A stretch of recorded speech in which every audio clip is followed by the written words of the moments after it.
Let's welcome Gary. Thank you very much. All right, buddy. Hi, everybody. I'm Gary. I'm an alcoholic.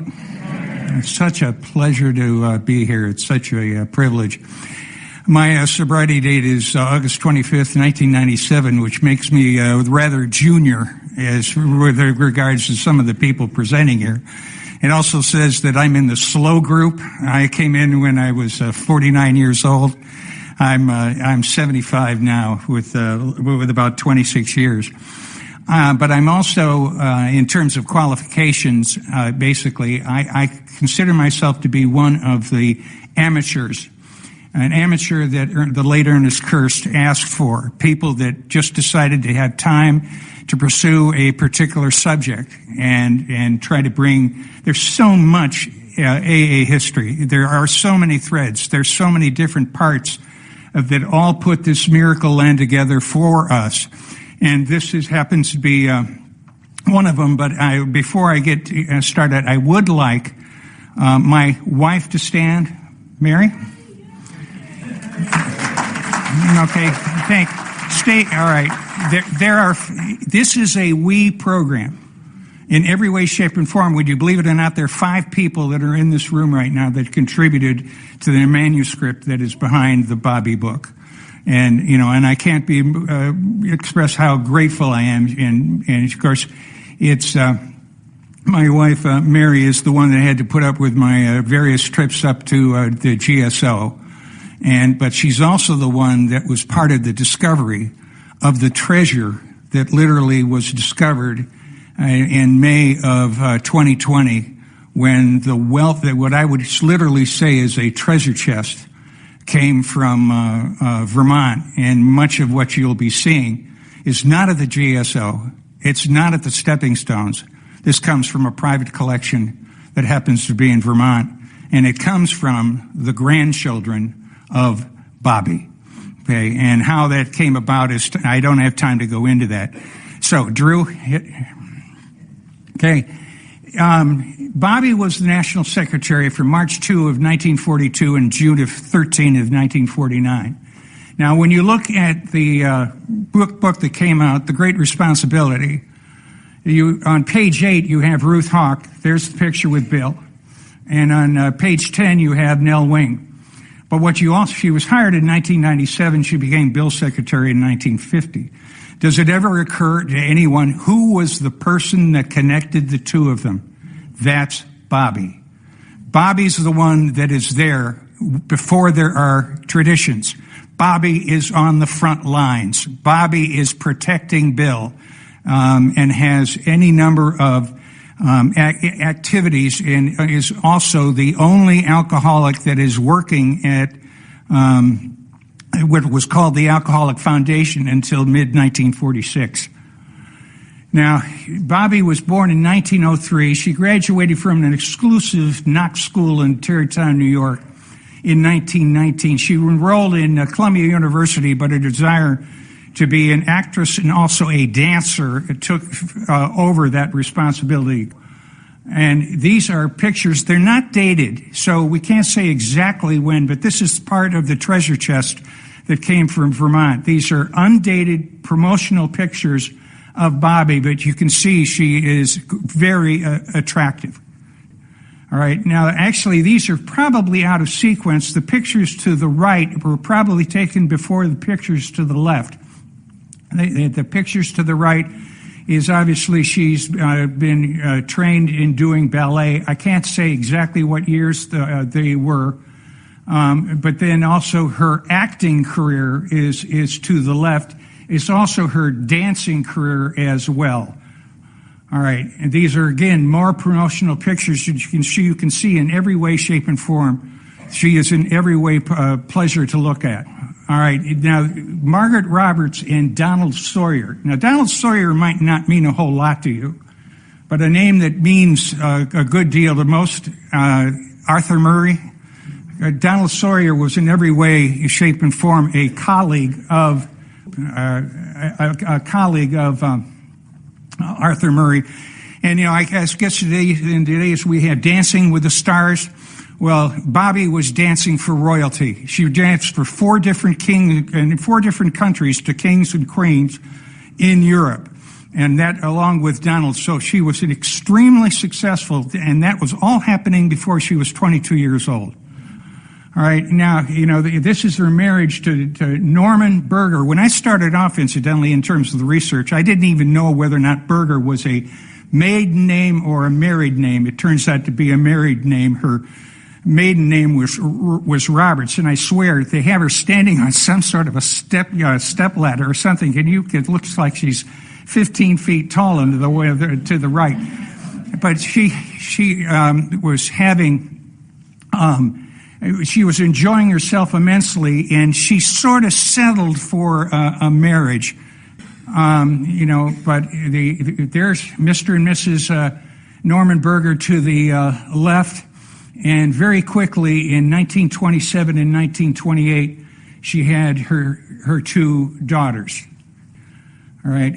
But unfortunately, and this is one of the turning points in her life, her husband dies in February of 1929, leaving her with 2 children, and the obit is to the left. And of course, that was, for her, was just an absolute devastating, because here she ends up giving up her dancing career for a marriage that lasted 3.5 years, and then she has 2 kids, and she has that as a responsibility.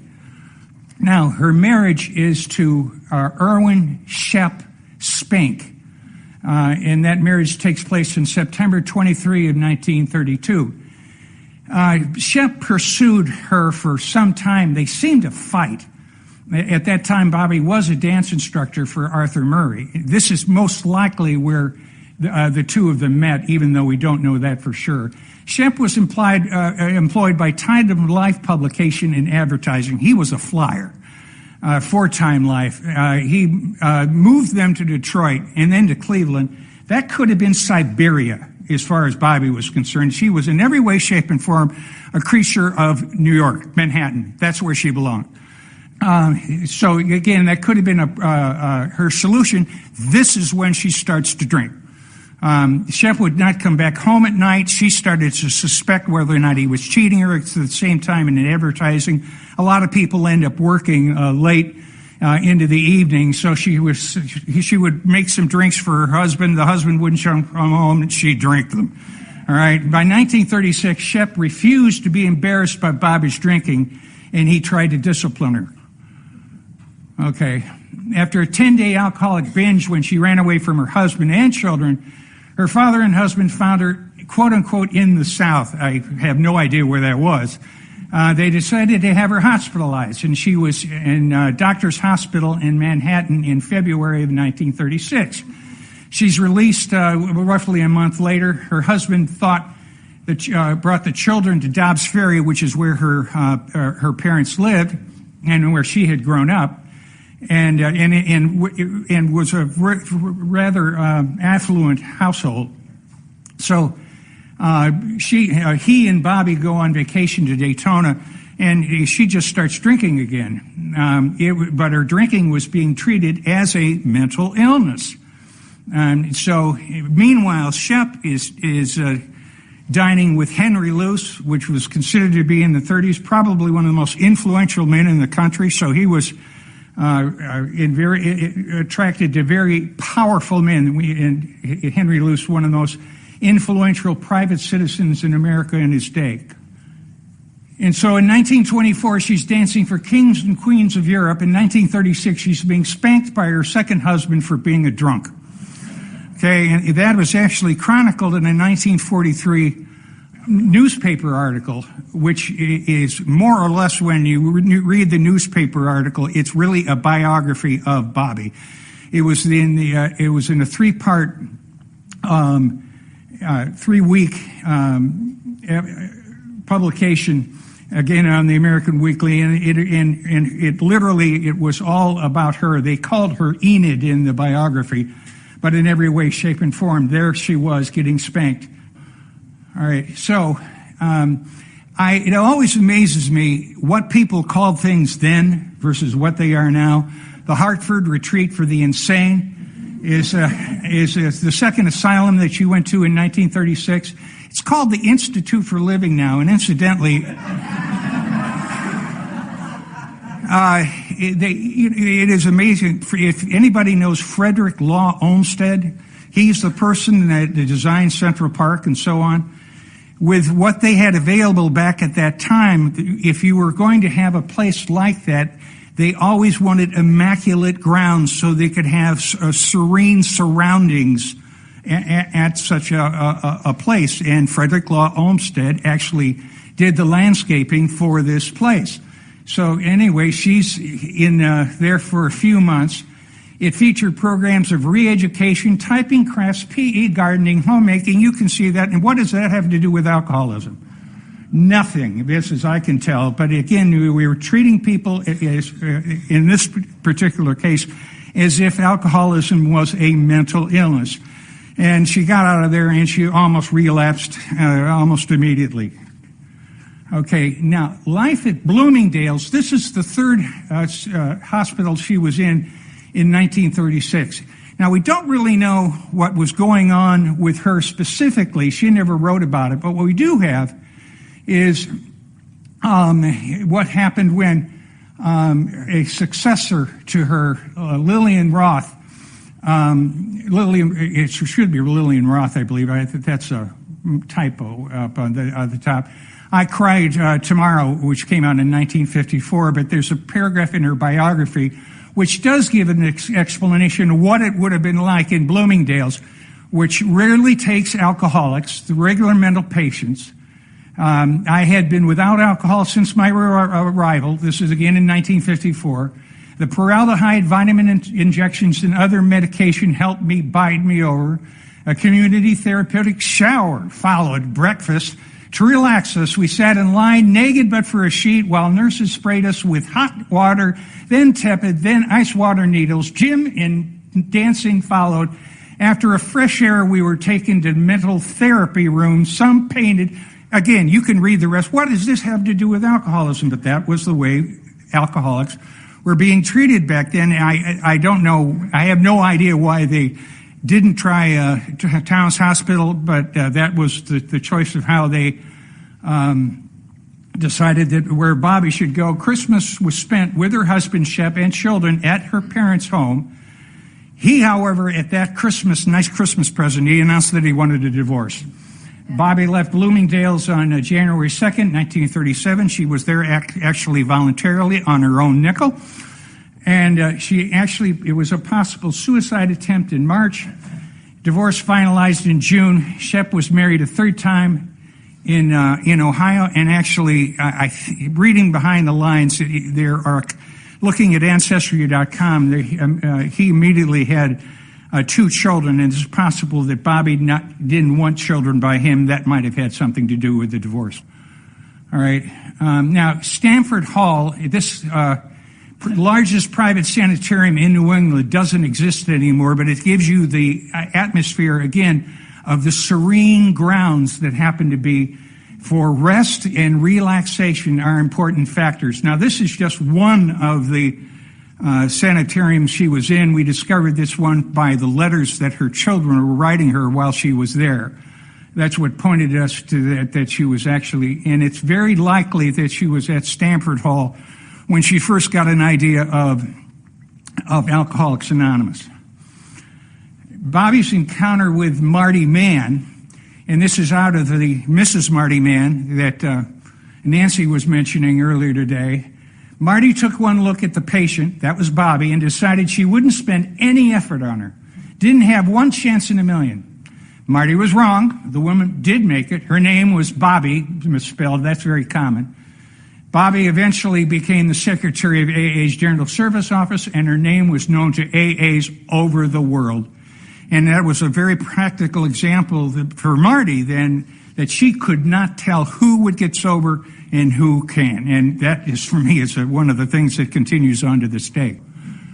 Now, Bobbie's letter to Lois, this is dated March 14th of 1940. And this was transposed. This is one of the 190 letters that I collected and that became part of the manuscript mind you, this is something that I had to dictate when I was at the GSO, because you're not allowed to copy anything, you're not allowed to photograph anything. If you want to do what I did, you've got to go up there and you've got to dictate it, and then you got to come back and transcribe it. I did that for over 1,000 of her letters, but incidentally, there's probably 4,000 of her letters that have never been touched by anybody. And that I will tell you then, that for me, this is a tremendous curiosity. What have I missed? There's a lot up there. There's a lot of stories there that haven't been discovered yet. So we're really looking at something that is a project in motion and not by any means completed. My dear Lois, your name has been given to me. May I please attend your meeting on Tuesday at Steinway Hall? I forgot to ask Dr. Allen what time.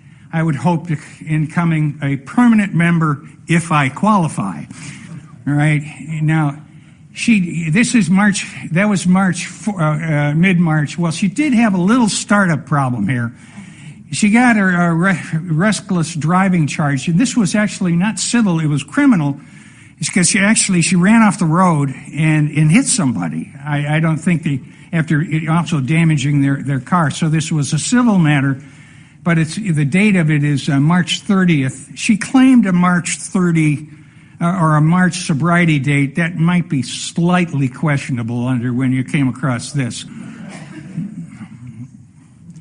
Bobbie did get sober, and the first documented activity Bobbie sober involved Bill and her 12-stepping Bobbie's boyfriend, Mac, by driving him to High Watch Farm in Connecticut. That was when Bill and Bobbie did that as a team together. Bobbie had a car, and many times Bill and Lois seemed to often lack transportation. They were often driven places rather than drive themselves. The first mention in Lois's diary has Bobbie, again, the misspelling, part of a group from High Watch Farm that went dancing on Saturday night, July 13th, 1940. The next day, Lois credited Bobbie getting dinner for the group. Okay, and then the activities at High Watch Farm and Dobbs Ferry. Bill and Lois were driven to High Watch Farm by her. Ebby was supposed to come driving, but he was drunk. No mention of, actually, there's no mention of Bobbie yet. The following Friday, Bill, Mac, and Lois took the subway to meet Bobbie and Dick Stanley from Ohio. Bobbie drove them all to her home where they had dinner. Then she drove them to High Watch Farm where they spent the weekend. On Saturday, August 17th, Bill and Lois took the subway, were picked up by Bobbie, and they together spent the weekend with Mac at Dobbs Ferry at Bobbie's parents'. That's one of the 50 or so addresses that Lois and Bill had during that 2-year period before they ended up at Stepping Stones. All right, and this is, some people think that this was actually her sobriety date. I don't think so, but Mac went crazy and was supposedly with another woman and was drinking, and she lost her. She tried to go to his apartment, and Bill comes to the rescue, and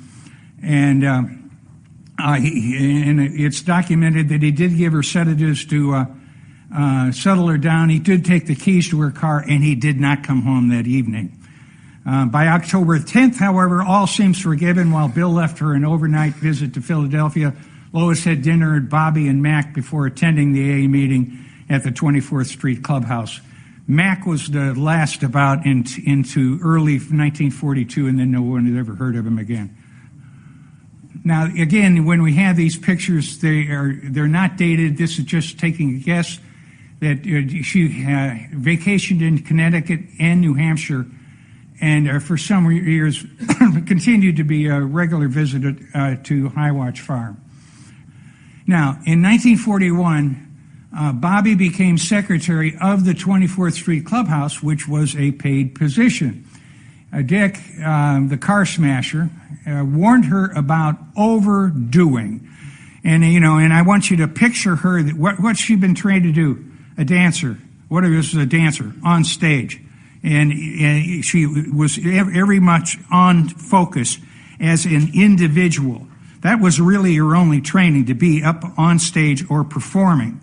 And I think that had a lot to do with her overdoing. And also, incidentally, the woman was tested in 1945 as a near genius. She was a lot smarter than most of the people that she ended up with. And so part of her difficulty, I think, in listening to other people sometimes is she would test a great deal smarter than they were. She was very involved in the Saturday Evening Post article written by Jack Alexander, which we've seen a lot of. It was of interest that Lois, on page 31 in the first printing of a book, Lois Remembers.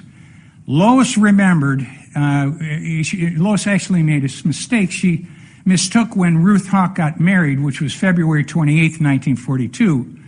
And so Lois wrote Ruth Hawk had left to be married to a member from Ohio, which is where she did move to. So Bobbie B., the new secretary, and I worked out a plan to use volunteers to help answer all the inquiries that would flood in. Now, that most likely, a lot of the letters were coming into both the 24th Street Clubhouse and also 30 Vesey Street, which is where Ruth Hawk was. So they were probably answering from both places, but it just shows that sometimes with good intentions, no matter how good it is, that sometimes the memory isn't exactly right. That has been corrected in later editions of Lois Remembers. And I'm amused. Incidentally, I'm also an Al-Anon, and many times Al-Anon chooses to use the Serenity Prayer. Now, I don't know the answer to this, but when the prayer originally showed up by Jack Carney and brought that newspaper article in which they saw the 4 lines, it didn't have a title. So for a lot of times it was known as the AA prayer. I do not know when within the AA it actually got titled the Serenity Prayer. I don't know how that happened, but for a while Bobbie was distributing along Ruth literally what was called the AA prayer. I wonder what. I'm a good Al-Anon, but I will say I don't know whether or not it was be as popular if the Al-Anons knew it was once the AA prayer. Now, and I got this picture from Drew. This is the only picture of Bobbie and Ruth Hawk, and they remained good friends after Ruth moved to Cleveland, Ohio. I believe it's Bobbie that's all the way bent over, and it's Ruth that's behind her. And we don't know where this picture came from, but I thank Drew for it. Now, Bobbie becomes National Secretary on March 2nd of 1942. And this is out of Alcoholics Anonymous, Comes of Age. Ruth was replaced by Bobbie B., who became AA's National Secretary number 2.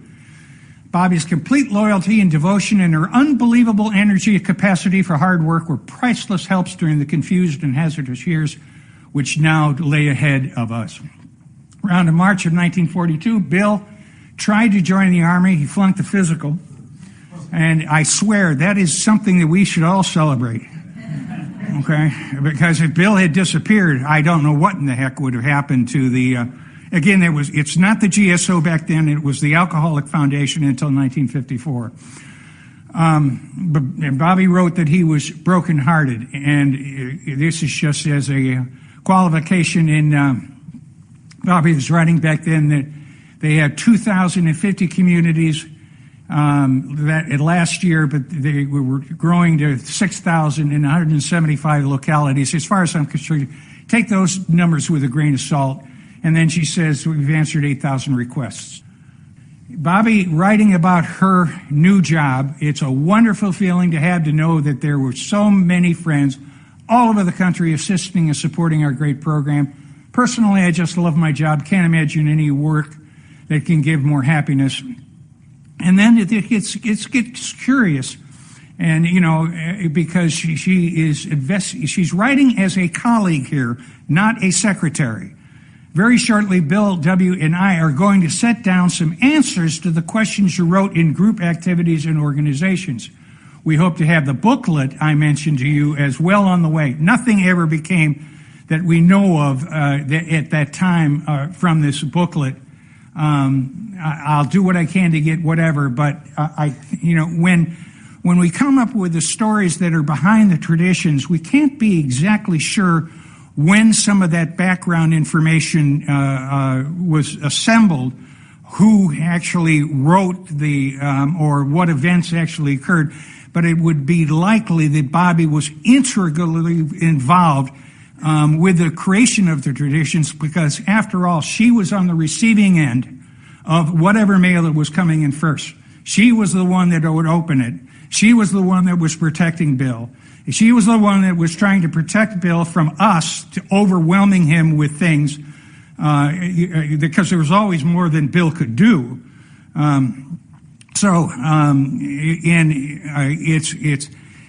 It's difficult to tell. Again, and incidentally, I'll tell you, from the letters that I've seen, we are not nice people without the traditions. Okay, I mean, he did not come up with the traditions because he had nothing better to do. Okay, just simply because it's the practical experience that of what was coming to us when people didn't know any better. I just thought this would be of interest. This is September 24th of 1992. This is from her big book, and a tribute from Bill. And this, I understand, was just, there's a fellow here, I won't break his anonymity, but he was involved in switching, I guess he did some trades or so forth. But this picture of Dr. Bob, you can't tell in this picture, but in the lower, I believe it's the lower right-hand corner, that's Dr. Bob signing a salutation to Bobbie. And that went for a heavy-duty chunk of change when it went up for sale. And again, it's you got to remember that AA was a different place back then. And of course, this is the beginning of World War II. AA's pledge for national defense and self-preservation. And you can read some of the things that we as Alcoholics Anonymous members, physically, mentally, spiritually, I will go about my business with a clear eye, and I will help build my town as a wholesome, balanced community, because if the communities are sound, America will be sound. I will work for unity among our people and oppose efforts to create hatred based on race, creed, or color. Not bad for 1942. I will keep my faith with myself and my country and my God. I think that was, the original was in red, white, and blue. That comes out of the big newspaper published by the folders of newspapers, and that it was black and white. All right. Now, also among Bobbie, what Bobbie was doing is making a plan for AAs in the armed services. And so as of a bulletin in May 15th in 1942, she says, we all know many of our members are now in the service of the United States, and she wants to be able to track them all. And so when somebody goes to a new fort or new address and so forth, she wants to be able to have the knowledge of when that person, the military man, contacts her. She can say, oh, you've got this guy and this guy wherever you happen to be. So she's trying to track that, by and large, originally much by herself. By the time the first Grapevine was published in June of 1944, the list of military AAs had grown to 300 members, and that responsibility was turned over to the Grapevine after that. How to sponsor a country, Australia. A lot of people in this country never knew who Bobbie was, but I will tell you that people in Australia were way ahead of us. And the reason why is they have their version of a book. It's called One to Another. It's their version of Alcoholics Anonymous Comes of Age. And the reason is that Bobbie basically sponsored Australia. And if you read what is up there, this is literally how well Bobbie could mimic what Bill would have written had he had the opportunities. Our members come from all walks of life. Our spiritual concepts are broad. Our members are Catholics, Protestants, and Jews, and most nationalities are remembered. In round figures, we believe that we have about one woman member to every 7 men. Alcoholism is no respecter of race, color, creed, or sex, and may become alcoholic, but all can recover if they wish, and you can read the rest of it. But down at the bottom, Bill W., who wrote the text of the book Alcoholics Anonymous, and I are now editing a compilation of group experiences over the past 5 years. This may be out this summer, never was. But again, that is, at least at that time, It's suggesting that they were working together on a project, and sometimes that work was after hours. It is not usual to find Bobbie in the newspaper, but this is an example that she was in the Chicago Tribune in June 9th of 1943. How to gather more on, this is her refolding in the newspaper article, how to gather more unfortunate sisters into the fold was explained last night in the meeting in the loop of 400 members, including perhaps 100 women, by Miss Margaret Rowe. Okay, incidentally, Bill was Bill Doe in this newspaper article. Women, Miss Rowe said, are more difficult to convince because they have stronger inhibitions and wear a mask of reserve that is hard to penetrate, even when the need for rehabilitation is the greatest. Unlike men, they do not care to talk about their bad habits. And I was very surprised to find this originally, but it, in all honesty, probably isn't that surprising. When you read the foreword to the first edition, there are those words, "We are too few at present to handle the overwhelming number of personal appeals." That's not a surprise to anybody that reads the big book, but it was a surprise that up at least October 20th of 1943, AA's headquarters phone number was unlisted. They were afraid of being literally overwhelmed by incoming phone calls. So as a result, if you can picture that there wasn't the infrastructure, except in maybe Chicago and Cleveland, that we take for granted today. So the only way you were going to get a hold of New York AA was through the letters, and that's how important those letters were. At the same time, that's why they are literally a roadmap, many of which we have never seen as a fellowship towards what was really going on back then. And again, I look forward to the day when we can reveal and see more of that. So Bobbie was the essential day-to-day conduit of communication for almost all of Alcoholics Anonymous, except, as I said, for Cleveland and Chicago. And until, at least again, early 1946, Bobbie was the only headquarters staff member that was also an alcoholic. AA's cooperation with World War II. This is, again, pre-traditions, but there was a meeting in Richmond, California, that openly was Alcoholics Anonymous and openly was trying to keep people sober to help with the war effort, and the effort was reported to have saved 44 man-years. At DuPont, it was a little bit different. They kept the AA discreet, but anybody had an alcohol problem ended up going to this employee who was also an AA member. And AA reprinted 1,000 copies of two employers with the purpose of assisting the war effort. These were, I have a copy now, but they were to be distributed to defense plants. And here we start. This is the first letter that came directly from the treasure chest in Vermont, and it's Spook Night. And this is a letter from Bill to Bobbie. And it chronicles an encounter with the Powers. Some people, this is Pa Powers, who was very much of a skeptic. This is the father of Tom Powers, that was a fellow that assisted Bill Wilson with the 12 and 12. And the father was a big skeptic and so forth.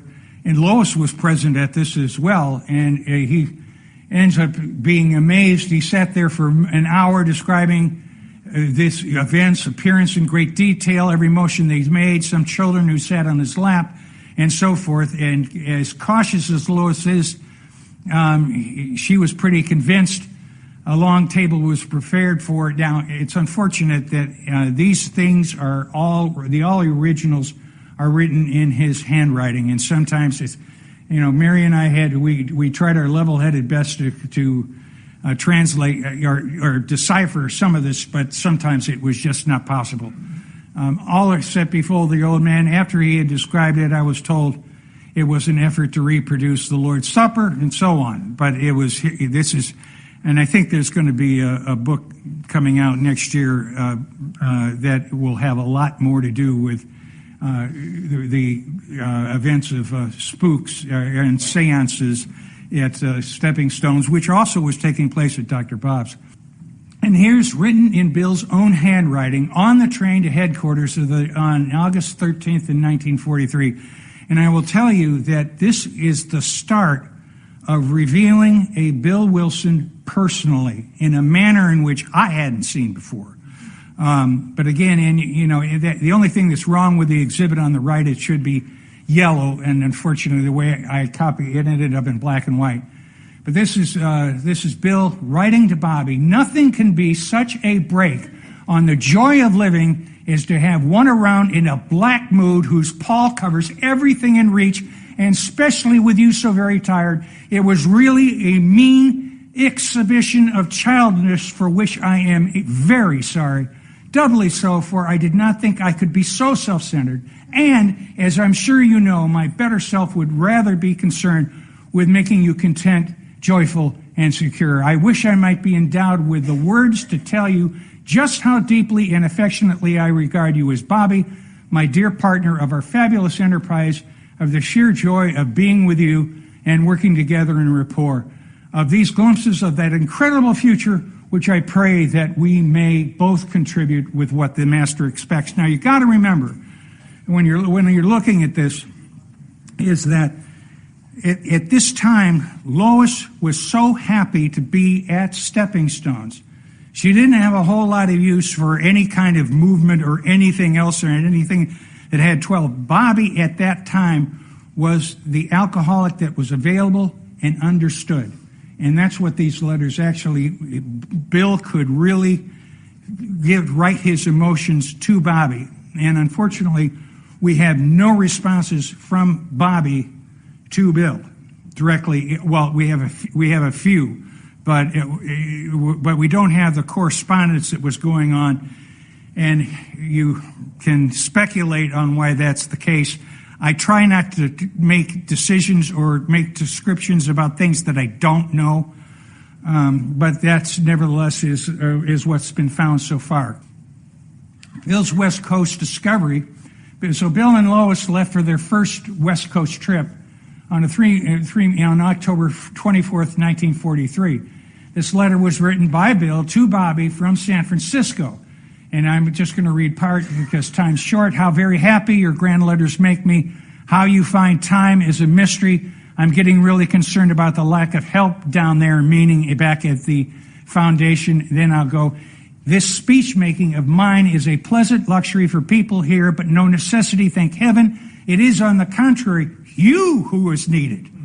More and more I see what you mean to them, so they tell me. Now, he goes to California, and wherever he goes, he finds that the meetings are almost identical. How did that happen? Bobbie. It was Bobbie that's in contact with these people and giving them an idea of what was happening elsewhere. She was not an originator of anything. What she was actually doing is receiving information of what was going on in the field and then transmitting it to anybody who wanted it. It was never her intent to ever make a decision about anything. It was only that she was supposed to be a conduit and a communicator. Now, here's a rare newspaper quote by Bobbie, and this was a trip that she did with Bill. I don't know whether or not Lois was along, but that's possible. But this trip was the last out-of-state trip Bill and Bobbie took together, and that, again, was March 1944. And again, for what reason this turned out to be the last trip so early in their relationship is, again, just speculation. But alcoholics meet to describe aid. And here you go with a violation of anonymity, Miss Bobbie Burger. That's wrong. We gave her last names, and she was Mrs. All right, but that's what we have when we end up in the newspapers and allowing people to write about us that really don't know about us. And she's quoted as having the problems a little bit more difficult for women. And that's enough of that. All right. Now, here's Bobbie calming the rumors about Bill's health. It is, if you take the Mel Barger book, and it's either, I can't remember, which of at the moment, but it is, there's a letter in there in the Mel Barger book in which he admits to being depressed for 8 of the years between 1943 and 1955. Okay, so the fact that he was depressed by his own words is indisputable. Well, okay, so he withdraws and sometimes isn't even he's entirely out of touch. And what does Bobbie do? She defends him. Bill is being forced into taking a vacation. It's a vacation, okay? Then July 31st, he's been away from the office for over a month. August 15th, the doctors asked Bill not to receive any so-called business mail. So I'm holding your letter until he returns. I'm sure you will understand and agree that we must think Bill's health first. So long, he thought only of us. September 1. Rumors and even facts do grow on our intangible grapevine. Bill has not had a breakdown. He has not gone into any hospital. Bill is just plain pooed out after his 10 concentrated years helping other people get well. And Merry Christmas. This is a 1944 greeting. I actually took this out of the Cleveland Bulletin. But the words that are in the Christmas tree there are Bill's. And we're not going to read them, but what the essential part of this, Merry Christmas to you all, from the trustees, from Bobbie, and from Lois and me, Bill Wilson. I ask you, how in the world, when she had that much esteem to be included with the trustees, Bill and Lois, could we have ever forgotten her? And in the new wartime edition of the book, which turns out to be the 8th printing of the first edition, because of the acute shortage of book paper, we have repeatedly, on the order of the War Production Board, reduced the weight of the paper used in the book Alcoholics Anonymous. That's February 12th of 1945. So she managed that in that, the smaller big book, and they had to do that because, much to my surprise, paper was rationed too. And so they were incidentally rationed by the ton. So you could make more books out of a ton of big books, a ton of paper if you shrank the book. Bobbie in the May 1945 Grapevine. And I'm just going to jump. Bobbie B, 5 years in AA, though Bobbie works and how. So they know how hard she works. Here in Manhattan, she is perhaps better known to the thousands with whom she corresponds all over the country. And that is another reason why, in my opinion anyway, is that the people in New York themselves, they had no idea what she was doing. In many regards, it was the people out in the field that were receiving her mail. Those were the people that knew her. Those were the people that depended on her. But the people in New York was not receiving the kind of communication that she was making to either people domestically or internationally.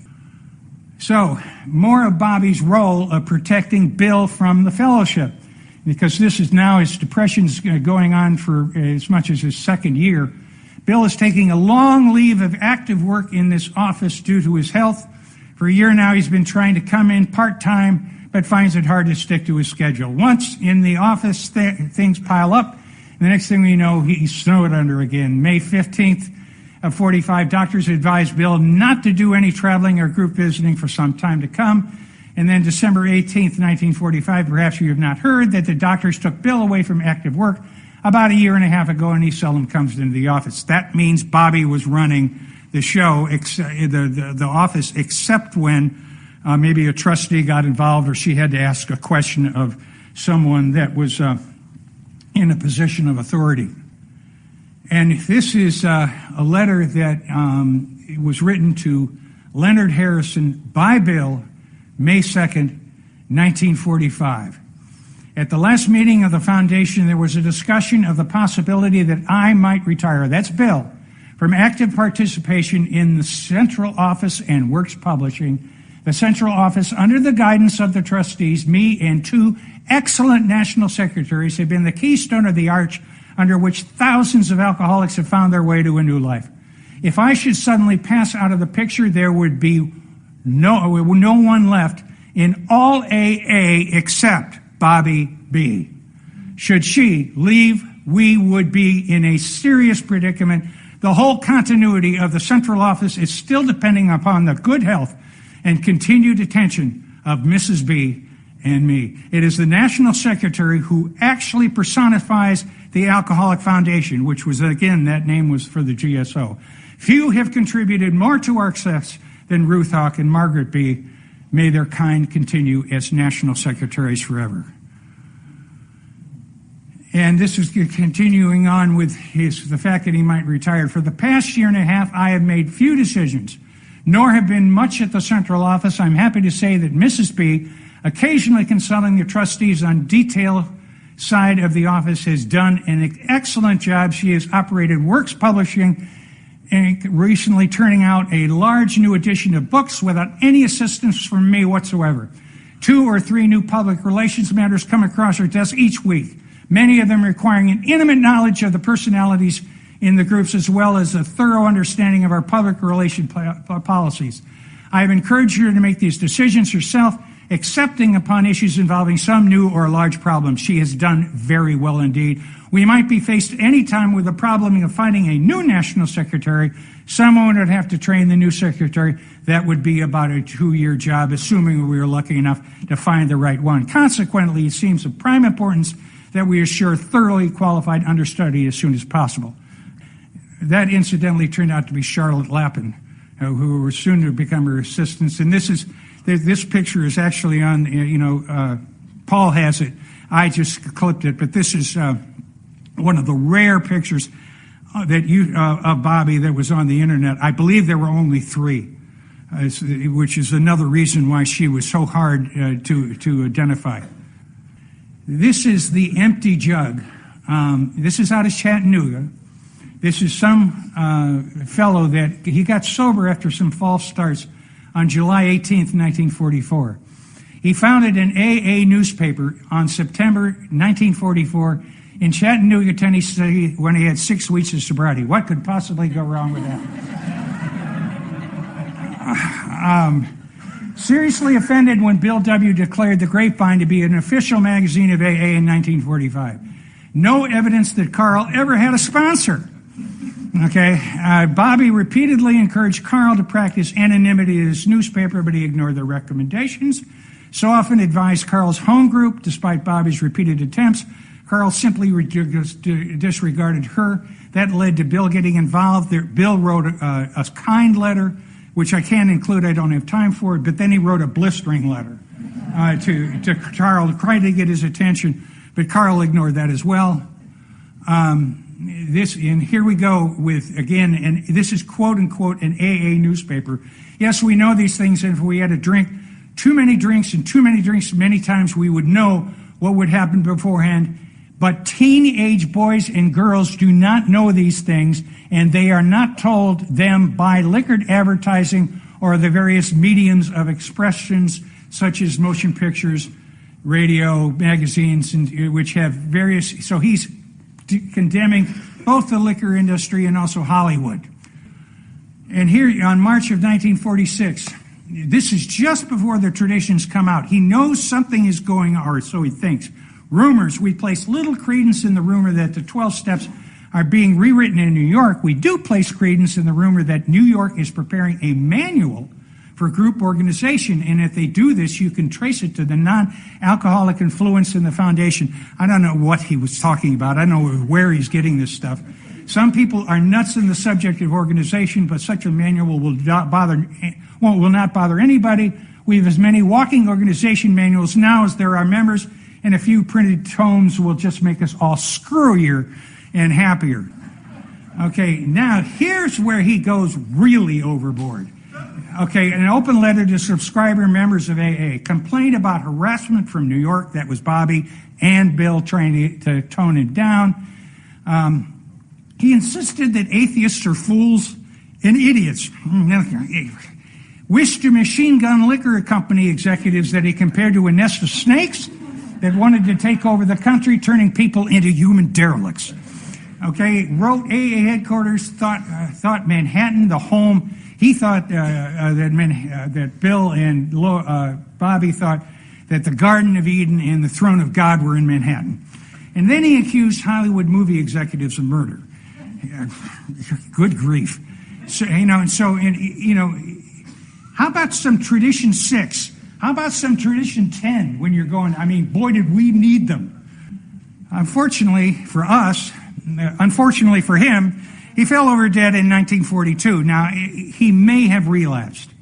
Sometimes when people relapsed and died, some people, when they did decide to end it all, out of kindness, relatives and so forth, masqueraded it as it's a natural death. But as it turns out, that ends the story, and who knows how that story would have ended otherwise. Now, Bill's February 27th, 1946 letter to Bobbie, and I think this epitomizes what Bill was going through again prior to the traditions being written. Yesterday's experience in town has convinced me that I shall have to hasten my parting with our national activities. It was so alarmingly severe that I dare not ride anymore. Worse than the times I left for Florida 2 years ago. Worse because 100 such experiences have worn any lingering hope that I shall ever be better under the present conditions. The power of my obsession has finally dispelled the illusion that it could ever basically improve as things are now. I need to make a decision like yours of 2 years ago. I have no idea what that decision was. You had to see clearly what was impossible for you. You then declared it, acted upon it, and stuck to your course without a hair's breadth of deviation. All last year, I wanted 1,000 times to make a decision, but I could not. I would hope something might turn up, a remedy, diversion, or maybe a fresh experience that would bring release. This is more of the same letter. I didn't want to throw the full burden of our national affairs on you and the others. I could not leave unfinished tasks undone for whose completion I felt terribly responsible. So I continued my misleading course without a rudder. And for these same reasons, I'm still on that same course, yawing badly, heeling over dangerously. Shall I keep on like this? And if so, for what good end? And with what? The resources stay the ship on this course seem to be gone. I cannot even seem to surrender my obsessing, nor drive it away. Nor has anyone ever been able to take it away. Even God in his wisdom has not seen fit to intervene. I lived on borrowed time and I feel I belong to AA. That I had no right to make this new bid for personal freedom. Feeling an ability to decide that conflict, I collapsed. In that same way about coming to New York, when here I irresistibly was drawn there, when there I soon must fly back here. The deadlock cannot continue so much longer without serious consequences. There has to be a decision, and I don't see how it can be the decision to stay on. We've given that one a year or two, and no one can stand forever the whipsaw of indecision. Boy, at that time he is a hurting cowboy. Bobbie's personal observations about Bill, he's tops in my book. There never was, there never will be another Bill W. He is such a naive person that hasn't the slightest idea how truly great he is. It takes a Bill to turn on the lights, so to speak. Someday all of this early history will be written, I suppose, in Bill's biography, for I can see that coming, even if he can't. Bill has given us his last 10 years without any thought of himself. This is Bobbie in San Francisco, October of 1946. And this is an accompanying newspaper article, which is, again, Luella Parsons, if any of you remember her as a gossip columnist. When Bobbie went to the West Coast one time in October, and this article here in our town is Margaret B., Secretary of the National Alcoholics Anonymous. She came to close a deal with Hal Wallace for putting Alcoholics Anonymous on the screen. Not a word of this is true. But the deal will not be actually closed until she approves the script. That isn't true. When one of our well-known agents offered $50,000 to buy it for Leo McCary, and later for Monogram, Mrs. B replied, "We're not interested in money. We represent half the wealth of the country. We're just interested in helping people. The only reason for putting the story on the screen now is the belief that someone who is cursed with a craving for drink can be encouraged to overcome it." Not a single word of any of that is true. Okay, but nevertheless, when you put us in the newspaper sometime, by people who don't know us or have their own agenda, this is what you end up with. Now, this is just of interest for, on the subject of sponsorship. When Bobbie responded to requests of how to sponsor on January 11th in 1947, we do not have any material available on sponsorship here. However, both Akron and Cleveland groups put out such pamphlets. If you will write them, I'm sure you could get copies. And it is true, Clarence Snyder and his pamphlet in 1944 and so forth. But it was I believe the first sponsorship pamphlet that came out of the foundation, I think dates from 1953. That version lasted 5 years. And then a early version of the sponsorship pamphlet, which remains to this day, came out in 1958 from the GSO. AA's explosive growth, 1945 to 1949. Budget, 1945, $20,000. Budget for AA headquarters, almost 4 times larger. Employees at the headquarters in 1945. Bobbie, the only AA. Employees at AA headquarters in 1949, 18 or 20. And by that time, 3 females worked for Bobbie. Groups, 560. Groups in 1949, 5 times greater. Members, 1945, 1,400. Members, 1949, 73,000. Bobbie did have an assistant, Charlotte, but it buried the two of them. Trying to keep up with this rapid growth when AA was growing by 2/3 every year. It was part of this monumental growth that took place after World War II. Now, our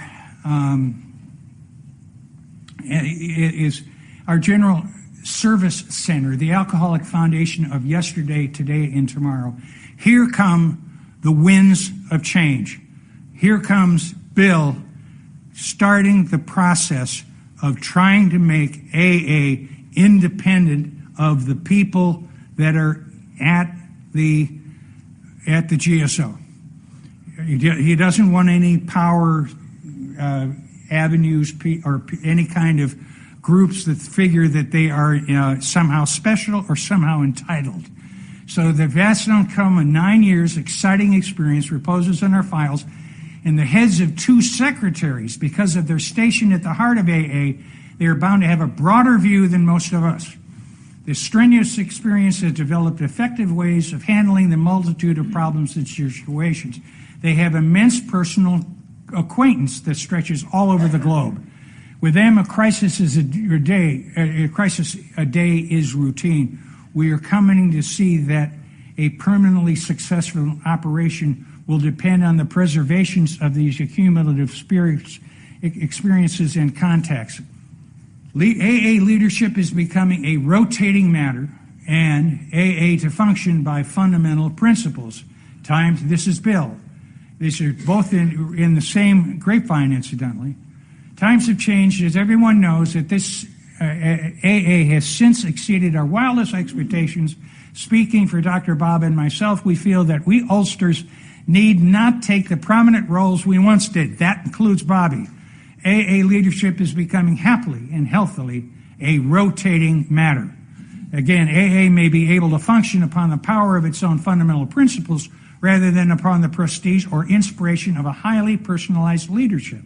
Thus, the whole can become a transcending importance over any part. Continued unity and success can almost always depend upon God, as we understand Him working vitally for thousands of hearts rather than a few.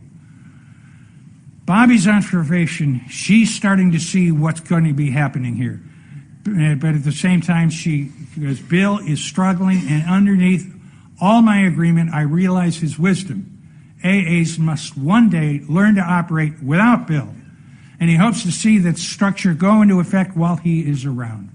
He simply cannot answer every letter that comes in, and usually tosses his mail to either Charlotte, which was Bobbie's assistant, or me for answering. Bill is spending all his time in writing and on working out the traditions. Incidentally, the traditions will be subject of his talks. And this is the letter from Tom Yutzi, the fellow that wrote the preamble originally. And this is a letter that was actually written to Bill, but it was also, Bobbie was copied on this. but this is again Tom Yahtzee. Making careers out of AA can be dangerous for both the individuals and the AA. I know that you have sought through your recognized plans to prevent the development of a bureaucracy in AA and the creation of positions of personal power. I also think that more widely the policies of anonymity in the office, rotation of office, principle over person, and service over career can be applied to all AA activities. The safer future of the movement will be. What am I doing here for time? Well, excuse me, I'm running a bit long, but I'll try to wrap this up as fast as I can. Bill's 1948 Christmas message, and again, all I'll have time for is look at the the company that she keeps, the trustees, the Grapeviners, Dr. Bob, and Bobbie, Lois, and I wish you the happiest of New Year's. That is, again, the level of the company she keeps. And I heard workaholic. And I found that according to the Oxford English Dictionary, the term workaholic first appeared in Canada as a satirical reference in April 5 of 1947 in the Toronto Daily Star. If you are cursed with an unconquerable craving for work, call Workaholics Anonymous, and a reformed worker will aid you back to happy idleness. Okay, but Bobbie at the same time is in a position where I cannot leave the office for any length of time. And it follows, if I do accept one invitation, I must accept many. Bill had the same problem. And so here she is, and she is bringing her dictating machine home. My heavens, would I love to find a wire recording as they found of Dr. Bob and Ann. I have hopes for that someday somebody will do that, because we have no recordings of her at all. It is, again, that I believe that Bobbie got wind of the term workaholic. And when she did, this poem is dated June 10th of 1949. And it's the last thing that she wrote while she was National Secretary. If you see a tall fellow ahead of a crowd, a leader of them in, marching fearless and proud, and you know of a tale whose more telling aloud would mean that his head must be in anguish be bound, it's a pretty good plan to forget it.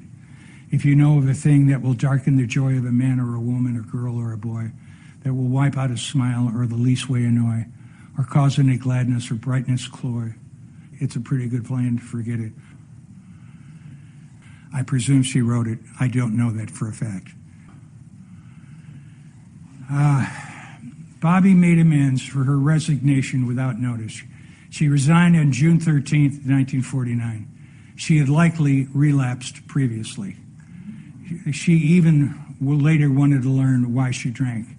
In this letter to Leonard Harrison, dated June 27th of 1949, no one could be more grateful than I to be here with Dr. Tebow.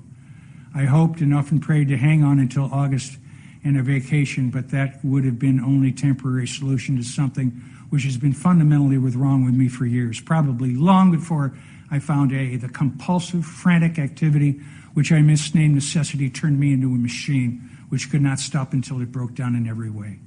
No one ever made me or even asked me to work as I did. I just couldn't help it. And I didn't know why. Out of this chaos will something become better than I have ever known, and perhaps someday I can be truly useful, maybe for the first time in my life.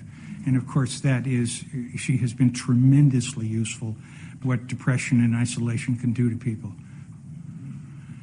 The AA Service Manual combined with the 12 Concepts for World Service, and this is an interesting, I'm just going to, there's an issue, I guess, in front of the delegates in terms of whether or not anything that Bill ever wrote, for good or for ill, whether or not it should be just simply left alone, or some people wish to change that. But in Concept 11 on rotation that he wrote in 1962, he makes a fact that he makes a claim that Bobbie's sudden resignation from the Alcoholic Foundation cost AA $50,000 in contributions.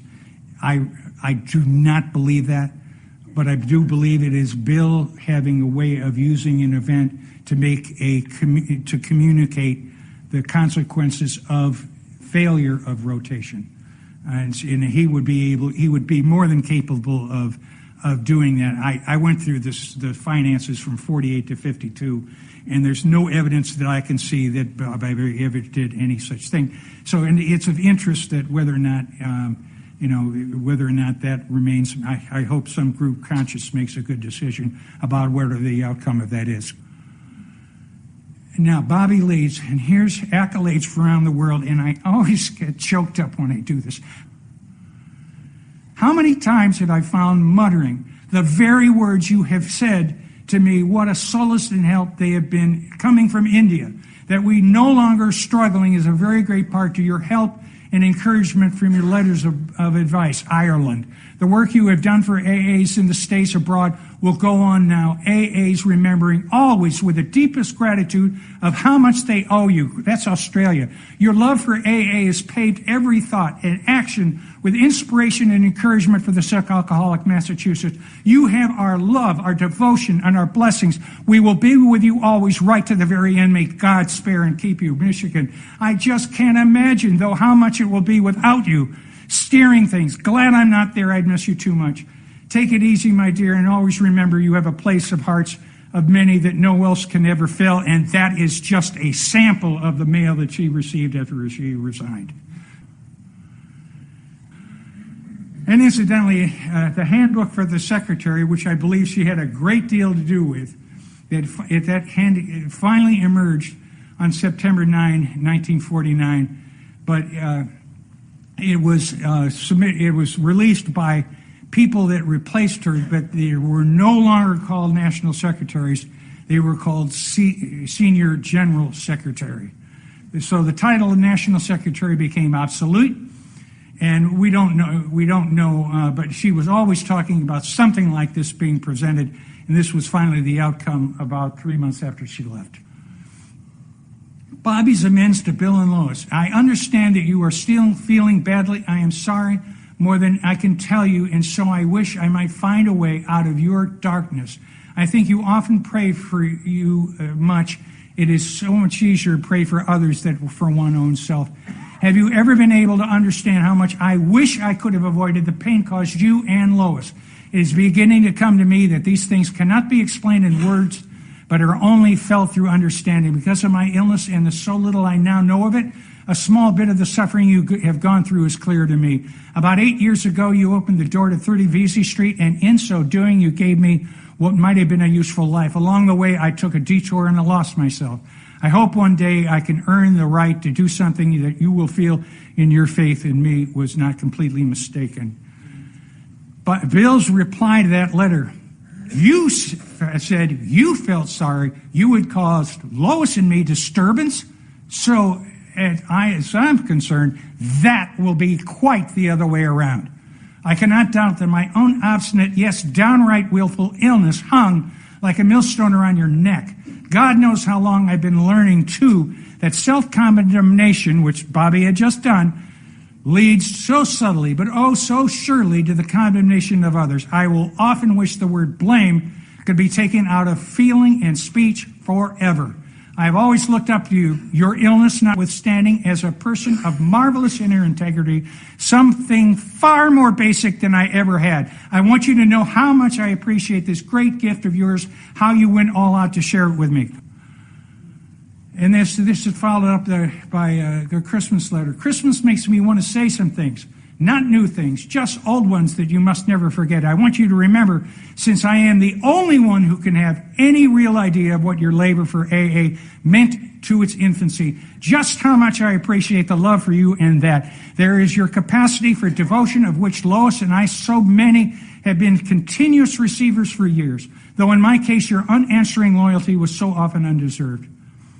Also believe that the pain can be, and usually is, the price of the touchstone of progress. Anybody remember those words in the 12 and 12? Okay, but it's hard to cling to that fact when suffering is intense and you feel none. I now understand what must have been your feelings as you helplessly had to watch me stuck in the murk. If only neurosis could be more enjoyable. Here are the what the two letters, again, they're on yellow pads, but the way I copied them, they turn out to be black, and that is simply Bill doing this personally. Nobody else was going to see these, and nobody saw these for 70 years. Bobbie had a brief career in Hollywood. This is a Kroger Babb movie. In other words, she was just a technical advisor for AA. She also was an advisor for the Hal Wallis movie, Come Back Little Sheba, in which starred Burt Lancaster and earned an Oscar for Shirley Booth. And Bobbie's visit to Akron for Dr. Bob's funeral, late November 1950, she is the fourth person to sign that 29-page guest book. And for some reason or another, unknown to me, she is now Bobbie Burger. But she changed that. I have no idea why. Bill's letter to Bobbie in Christmas 1950, never has there been a Christmas where old friends were such a cause for gratitude, and none do I owe more than you those days when we were together, when we helped fashion the shape of things to come, or set down in my book of never to be forgotten. The endless thanks to you, dear Bobbie. Should 1951 bring any cloud, may it be soon to be dispelled, and may I help you do that for now. Merry Christmas, partner. Bobbie dancing with her daughter-in-law, Sybil's wedding, and son-in-law, and Robert Edwards, June 28th of 1952. Then immediately afterwards, this is a study that I've just recently completed in the last couple of months, her 99-page dream diary. Literally, the woman could not go to sleep. If she dreamed anything, it was just a variety of nightmares. If she had any pleasant dreams, she didn't write them down. Drinking accusations were most often occurring. Her friend Charlotte was Bobbie's only female friend. No evidence of her, Charlotte, though, being in Bobbie's life for real after 1949. There were dreams about Bill Wilson. There's no question that she loved Bill, and both of Bobbie's daughters insisted that was the case. But I believe that is to be an honorable verb. Her parents and daughters were often subjects. Dr. Tebow was in 20 dreams. This is characteristic of a blackout drinker as far as I'm concerned. 16 dreams of unknown men. Sometimes she was engaged, sometimes married, sometimes abused. Suggests a blackout drinker. And often dreams of men she met while she was on tour in her dancing career. And she died on February 17th, 1953 by a bland suicide at the age of 49. 24 years after the death of her husband, Norman, almost to the day. Family shame led to a lie. The cause of death was reported to be chronic cardiovascular disease. She wanted no funeral. Bobbie's last words, she wrote it in a note that was found by the bed. Darling, I love you. Please forgive me. I've got to do this. Tell Lauren when she grows. That was her first grandchild. And incidentally, a supporter of this project to this day. Lauren, when she grows up, that I love her, but I can't face her. No record that she ever had a sponsor. Bill was probably, but that's as close. Marty Mann was a sponsor, but there's no mention of Bill being the sponsor as such. No record of her attending regular meetings in New York once she became National Secretary. AA became a job. Her compulsive pursuit of that job became obsessive, and without the job, she lost her identity and felt ashamed. She drank in 1949 and at least in 1951 at least, but did have periods of sobriety. Attended AA meetings in California, not a partner, not a dancer, not a national secretary. The role was eliminated by the principles of rotation and anonymity, succeeded by two senior general secretaries.